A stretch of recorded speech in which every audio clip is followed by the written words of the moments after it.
rester fidèles à Fast Télévision, bonjour et bienvenue dans cette édition du journal. La situation sécuritaire dans la commune de Karisimbi demeure toujours précaire. Ce mardi 4 juin, le président du conseil communal de la jeunesse, Claude Rougo, propose quelques recommandations aux autorités provinciales afin de dénicher la cause de cette insécurité pour y apporter la solution. Suivez Claude Rougo, président du conseil communal de Karisimbi, dans cet élément. Nous sommes en train de recommander 3 recommandations auprès des autorités et une recommandation auprès de la population. La première recommandation, c'est celle de songer à l'organisation de bouclage systématique dans les camps de déplacés du quartier Mugunga, voire même du quartier Lac Vert. Là, je fais allusion au camp de Mouchagala, je fais allusion au camp de Roussaïou, je fais allusion au camp de Chabindou, je fais allusion au camp des déplacés de Boulengo. Au-delà de cette opération systématique, parce qu'il y a certains des jeunes à risque qui ont déjà pris fuite vers les camps des déplacés, et pourtant ces jeunes continuent à quitter ces camps vers les différentes avenues uniquement pour cambrioler les maisons, pour gêner et tracasser les paisibles citoyens. La deuxième recommandation, c'est de songer au recensement de tous les militaires vivant au quartier Mugunga. Parce que le quartier Mugunga, c'est un quartier surmilitarisé, il y a beaucoup de militaires dedans, il y a beaucoup de policiers dedans, mais c'est un quartier qui est insécurisé et pourtant, c'est l'un des quartiers de Goma qui héberge un bon nombre de déplacés fuyant la guerre des agresseurs du M23. La troisième recommandation qui est donnée au cadre de base, au cadre local qui gère les quartiers Mugunga, celle d'organiser les tribunes d'expression populaire avec toute la population du quartier Mugunga, et cela peut-être pourra permettre à la population de s'exprimer devant les autorités locales tout en leur donnant certaines recommandations et pistes de solutions pouvant mettre fin à l'insécurité qui gangrène ces derniers temps les quartiers Mugunga, voire même les quartiers Ndosho, parce que quand Mugunga est insécurisé, c'est Ndosho qui est insécurisé parce que Mugunga c'est un quartier, c'est l'un des quartiers voisins au quartier Ndosho. La quatrième recommandation qui est propre à la population, c'est de multiplier les mécanismes de dénonciation et des alertes. C'est de s'approprier notre campagne intitulée « Pour que je gagne la paix, je dois dénoncer tous les malfrats ». Et puis, pendant son séjour à Goma, l'ambassadeur du Royaume-Uni des Pays-Bas, Angèle Samoura, a eu un échange ce mardi avec le gouverneur militaire du Nord Kivu, Peter Chirimwa, mis sur la situation sécuritaire à l'est de la RDC et la position que les Pays-Bas occupent pour établir ensemble la paix et combattre l'ennemi. Suivez.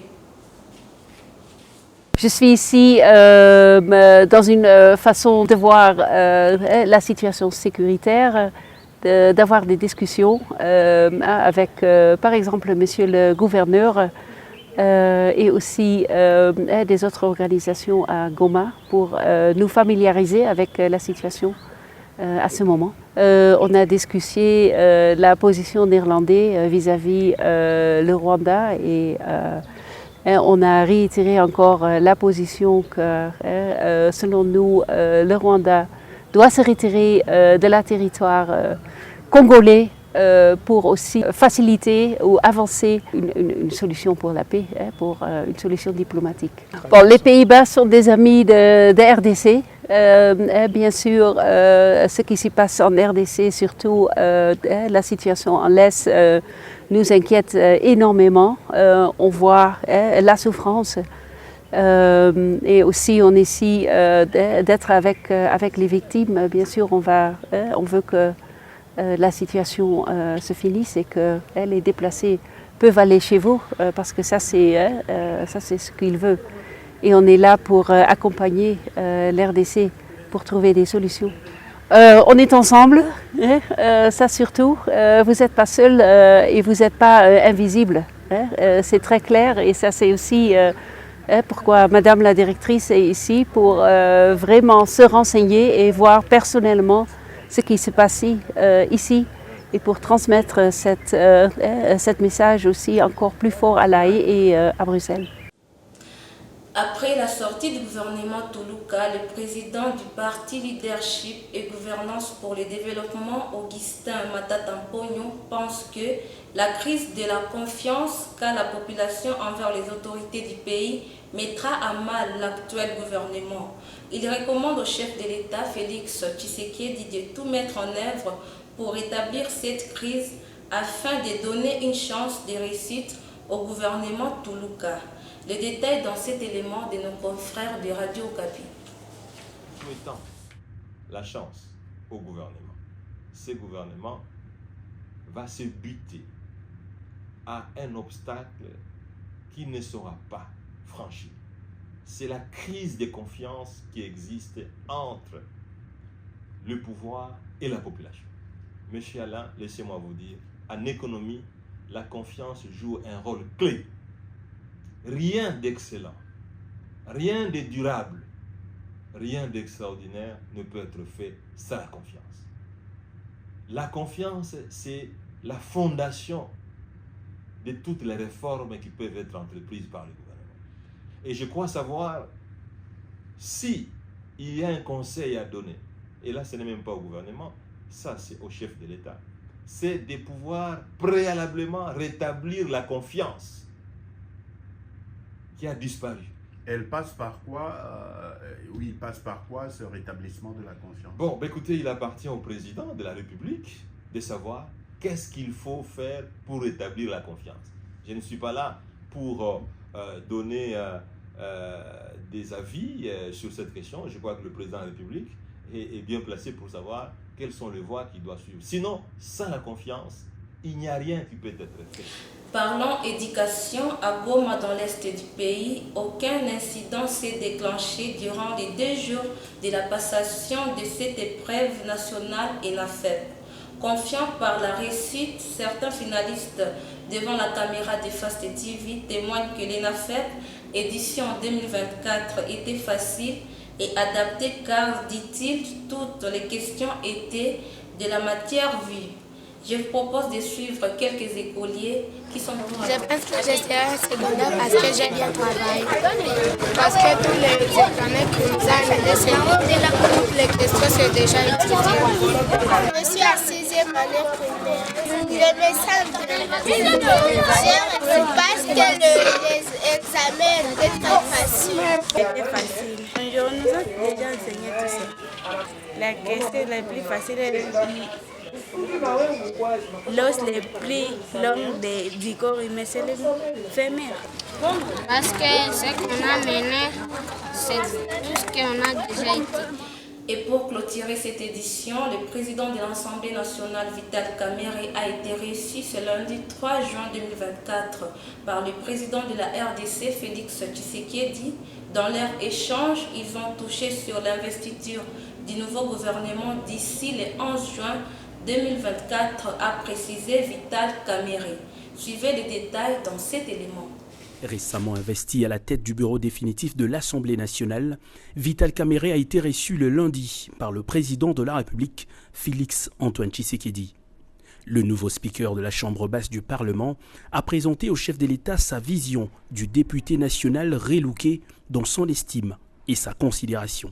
Sans surprise, la question de l'investiture du gouvernement est largement revenue au cours de leur entretien. Face à la caméra, Vital Kamerhe ne balbutie pas, le gouvernement sera bien investi avant le 12 juin prochain.